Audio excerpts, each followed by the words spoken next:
Hai, saya Rista Swestika akan berbagi informasi seputar memulai usaha di masa pandemi yang menginspirasi dalam Infonomi.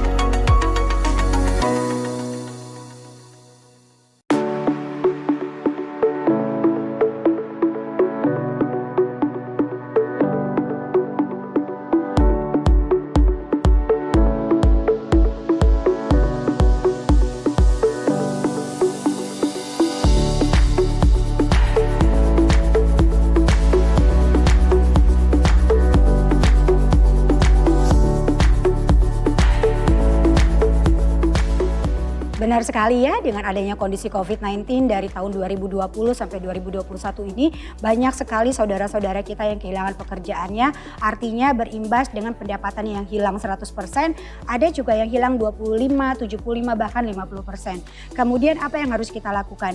Yang pertama adalah coba dicek lagi kondisi keuangan kita, apa yang bisa kita lakukan? Ada nggak aset-aset yang bisa kita liquidkan untuk kita jual, untuk kita bertahan hidup? Nah dari sana jangan langsung down. Iya sih, dengan kehilangan pekerjaan itu bisa mengganggu mental kita. Tapi ingat, dunia belum berakhir.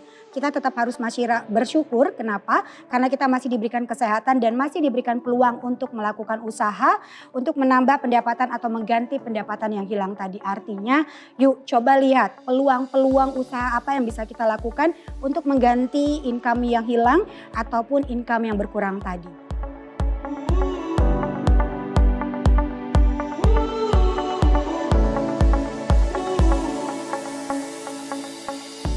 Ketika memulai usaha itu bukan suatu hal yang mudah, seperti membalikan telapak tangan. Banyak hal-hal yang harus kita perhatikan. Yang pertama, apa yang harus kita lakukan? Usaha apa nih? Produknya apa nih? Kita harus lakukan survei dulu. Kemudian kita jeli lagi melihat peluang-peluang apa yang bisa kita lakukan. Karena ketika ngomongin usaha sudah pasti banyak sekali orang yang terbentur. Bagaimana dengan modalnya? Karena ketika memulai usaha membutuhkan modal yang besar. Tapi dengan kondisi seperti ini tidak semua usaha itu membutuhkan modal yang besar. Jadi harus jeli melihat peluang-peluang apa yang bisa kita lakukan. Nah, coba deh tanya lagi dengan diri kita sendiri. Value apa sih yang ada dalam diri kita? Karena tadi memulai usaha apalagi pendapatan kita hilang atau berkurang, artinya tujuan kita memulai usaha adalah untuk menggantikan pendapatan atau income yang hilang tadi atau menambah pendapatan kita. Nah, coba melihat peluang-peluang apa, tanya sama diri kita ini mampunya apa.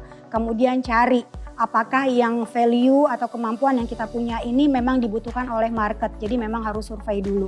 Nah kemudian coba lihat peluang. Banyak sekali peluang usaha yang bisa kita lakukan tanpa modal. Contoh modelnya seperti dropship, open PO, itu juga bisa kita lakukan. Sembari kita belajar bagaimana memulai usaha yang baik. Jadi memulai usaha itu tidak selalu dengan modal yang besar, tapi juga tetap harus kita pikirkan baik buruknya.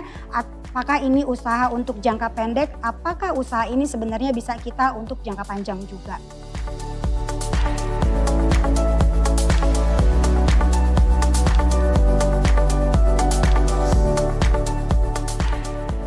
Memulai usaha itu tidak menunggu ya, tidak harus menunggu bahwa ekonomi kita harus stabil. Kan tadi permasalahannya adalah kita memulai usaha karena untuk menggantikan pendapatan kita yang hilang atau pendapatan kita yang berkurang tadi. Artinya harus dimulai segera mungkin. Tinggal peluang apa yang bisa kita lakukan. Ya, jadi mesti dicek lagi, tidak harus menunggu ekonomi kita stabil.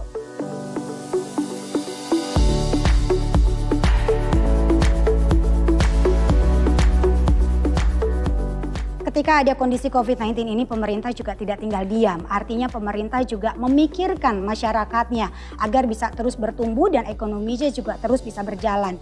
Nah bagaimana memanfaatkannya sudah pasti.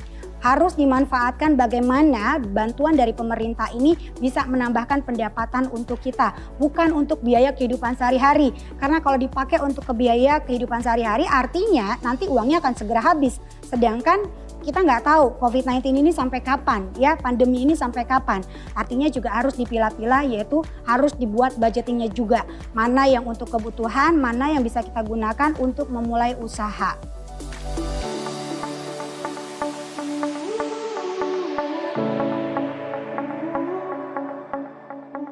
Mempertahankan itu bukan suatu hal yang mudah. Ya, memulai itu suatu hal yang mudah, tapi mempertahankannya lebih susah lagi. Nah, makanya tadi ketika memulai usaha itu tadi tujuan kita berusaha itu untuk apa dulu. Kemudian market apa yang kita akan capai, market apa yang kita akan tuju. Tentukan dulu gitu kan ya. Kemudian yang kita tawarkan atau usaha ini merupakan solusi dari masalah orang atau enggak. Makanya pada saat menentukan produk apa yang akan kita tawarkan, kita tanya, kita itu sebenarnya butuh atau enggak. Kalau kita butuh artinya ada orang di luar sana yang butuh sama dengan kita ya. Jadi produk yang kita tawarkan harus merupakan solusi dari masalah orang lain di luar sana. Nah, kemudian memulai usaha itu tidak harus dengan modal yang besar. Banyak sekali usaha yang bisa kita lakukan tanpa modal.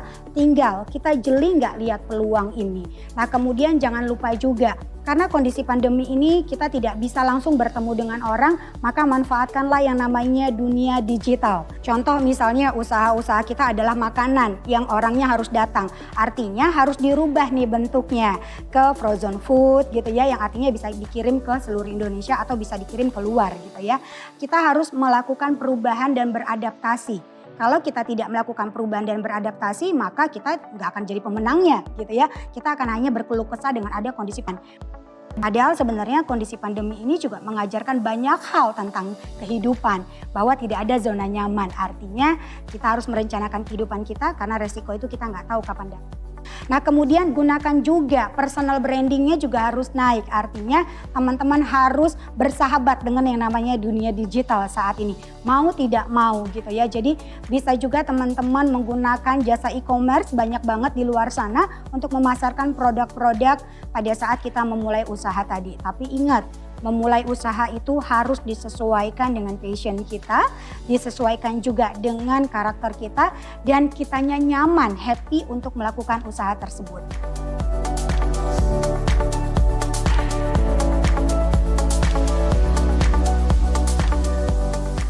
Mental seperti apa sih? Mesti diingat ketika memulai usaha itu tidak langsung bertumbuh, usaha itu tidak langsung memberikan keuntungan yang besar, maka mau tidak mau mentalnya harus siap untuk rugi juga gitu ya. Jadi harus bertahap, semuanya proses. Karena memulai usaha itu 1-3 tahun pertama itu bukan suatu hal yang mudah, tapi ketika lewat dari 3 tahun ke atas maka bisa dipastikan usaha itu juga bisa bertahan, tapi usaha bertahan juga harus dengan pengaturan keuangan yang tepat dan harus dipisahkan cara mengelola keuangannya baik pribadi maupun usaha. Karena faktanya dengan kondisi COVID-19 ini banyak sekali teman-teman kita yang sudah duluan memulai usaha, itu pun usahanya juga jadi gulung tikar. Karena satu, tidak melakukan pengelolaan keuangan usaha dengan tepat, kemudian yang kedua tidak melakukan pemisahan mana keuangan pribadi, mana keuangan usaha, kemudian tidak punya dana darurat dalam keuangan usahanya.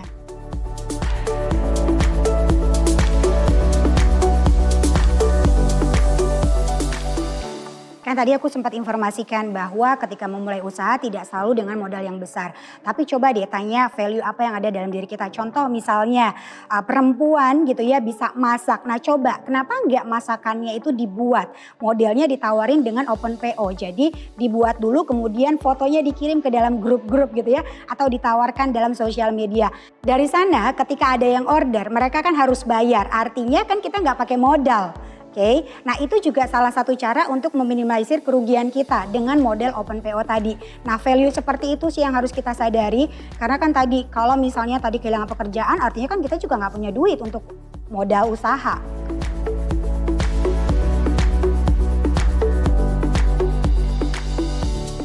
Hitung-hitungan modal yang layak adalah satu, modal yang tidak mengganggu cash flow keuangan pribadi. Artinya modal tersebut memang sudah dipersiapkan. Ada dana cadangan dari keuangan pribadi yang memang akan digunakan kalau terjadi resiko. Nah modal ini sebenarnya bisa kita gunakan. Tapi lihat dulu, jangan sampai ketika kita terlalu ngoyo gitu ya, kepengen membuka usaha, malah keuangan pribadinya jadi berantakan. Jadi modal yang masih masuk logika di angka dan tidak mengganggu keuangan lainnya.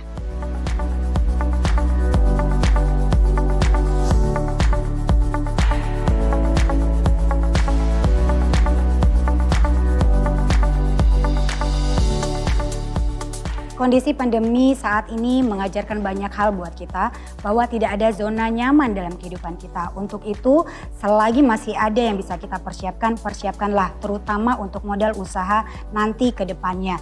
Dan kondisi pandemi ini juga mengajarkan kepada kita bukan orang yang banyak duitnya yang bisa bertahan, tapi adalah orang-orang yang cepat melakukan adaptasi dan melakukan perubahan serta melihat peluang-peluang usaha apa yang bisa dilakukan di masa pandemi ini.